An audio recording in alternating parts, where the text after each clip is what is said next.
여러분, 만약 정부의 극비 결정을 미리 알고 이걸로 확실하게 돈을 벌 수 있다면 어떠실 것 같으세요? 오늘 바로 그 이야기, 어떤 거대한 금융 베팅에 얽힌 비밀을 한번 파헤쳐 보겠습니다. 자, 이 숫자부터 보시죠.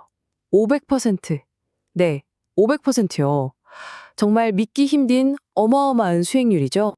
아니, 도대체 어떻게 정부 결정 하나로 500%라는 그것도 거의 확정적인 수익을 낼 수 있었을까요?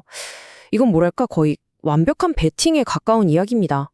그런데 진짜 궁금한 건 이거예요. 어떻게 몇몇 사람들은 이 베팅이 성공할 거라는 걸 미리 알았던 걸까요? 자, 그럼 본격적으로 한번 들어가 볼까요? 이 놀라운 베팅이 대체 어떤 구조로 이루어졌는지 그 속을 한번 들여다보겠습니다. 핵심은 생각보다 간단해요. 바로 관세 환급 청구권이라는 건데요. 말이 좀 어렵죠. 쉽게 말해서 만약 정부가 매겼던 관세가 나중에 이거 잘못된 거였네 하고 취소되면 냈던 세금을 돌려받을 수 있는 권리, 바로 그겁니다. 이 전략은 진짜 기가 막히게 단순한 3단계로 되어 있어요. 한번 보세요. 첫 번째, 기업들이 가지고 있는 그 환급받을 권리를 예를 들어 1달러짜리를 20센트 같은 헐값에 막 사들이는 거예요. 그리고 두 번째, 그냥 기다리는 겁니다. 뭘 기다리냐? 연방 대법원에서 이 관세 법적으로 문제 있다라는 판결이 나오기만을요.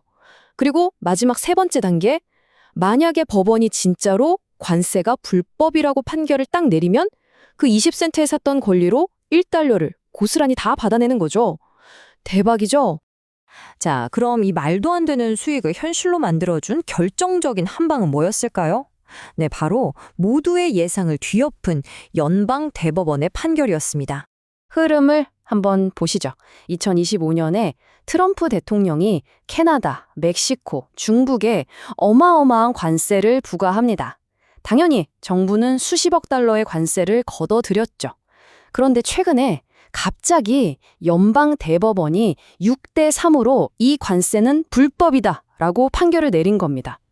결과는 정부는 그동안 걷었던 관세를 전부 다 토해내야 하는 상황이 된 거죠. 자, 그런데 이야기가 여기서부터 정말 재밌어져요.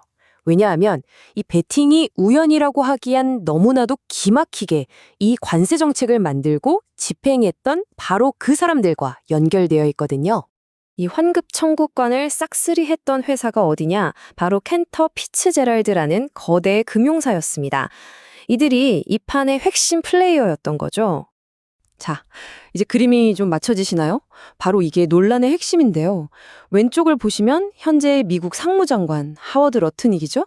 이 사람이 바로 관세 정책을 설계하고 집행한 장본인입니다. 그런데 오른쪽을 보세요. 그 정책이 뒤집어지면서 돈을 번 회사가 어디라고요? 켄터 피츠제럴드. 놀랍게도 이 상무장관이 바로 이 회사의 전 CEO였다는 겁니다. 자기가 만든 정책이 폐기되면서 이익을 보는 회사, 그 회사의 전직 대표가 정책을 만든 사람이었다? 뭔가 이상하죠? 물론 장관 본인은 내 지분은 다 가족 신탁으로 옮겨서 나랑은 직접 상관없다라고 주장은 해요. 하지만 글쎄요, 정책을 만든 사람과 그 정책의 실패로 돈을 버는 회사, 이 끈끈한 연결고리에서 생기는 의심을 피하기는 어려워 보입니다. 자, 그런데 이 사건을 단순히 한 개인의 이해충돌 문제로만 보면 그림을 놓치는 겁니다. 이건 사실 훨씬 더 큰 그림의 일부거든요. 지금 미국 경제의 미래를 놓고 벌어지는 보이지 않는 거대한 전쟁의 축소판이라고 할 수 있습니다. 지난 수십 년간 미국 경제를 움직여온 건 우리가 종이 경제라고 부르는 모델이었어요. 이게 뭐냐면 공장에서 땀 흘려 물건을 만드는 것보다 월스트리트에서 서류나 컴퓨터 화면 속 숫자를 옮겨가며 돈을 버는 걸 훨씬 중요하게 여겼던 거죠. 제조업은 해외로 다 보내버리고요. 그런데 지금은 분위기가 완전히 바뀌고 있어요.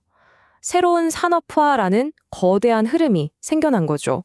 코로나 팬데믹이나 여러 국제 분쟁을 겪어보니까 중요한 공장들은 다시 미국 안으로 가져와야겠다. 이게 국가 안보에 직결되는구나 하는 깨달음이 온 겁니다. 이제는 돈도 돈이지만 국가 안보가 먼저라는 목소리가 커지고 있는 거죠. 그러니까 이 관세 논란은요, 표면적으로는 그냥 무역 분쟁 같지만 그 속을 들여다보면 완전히 다른 두 세력의 싸움인 거예요. 어떻게든 전 세계 어디서든 돈만 불면 된다는 월스트리트의 종이 경제 세력과, 아니, 이제는 미국 내에서 직접 물건을 만들어야 한다는 정부의 새로운 산업화 세력, 이 둘이 정면으로 부딪히고 있는 겁니다. 이렇게 종이 경제와 새로운 산업화가 충돌하면서 미국 경제는 지금 아주 중대한 선택의 기로에 서 있습니다. 앞으로 나아갈 길은 크게 세 가지 정도로 볼 수 있는데요. 하나같이 쉽지 않은 길입니다. 첫 번째 옵션은 긴축이에요. 말 그대로 허리띠를 졸라매는 거죠. 정부 지출을 확 줄이는 건데 당연히 정치적으로 인기가 없겠죠. 고통스러우니까요.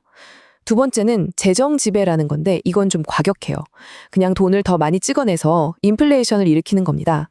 그럼 내가 가진 돈의 가치는 떨어지지만 나라가 갚아야 할 빚의 실제 가치도 같이 떨어지거든요.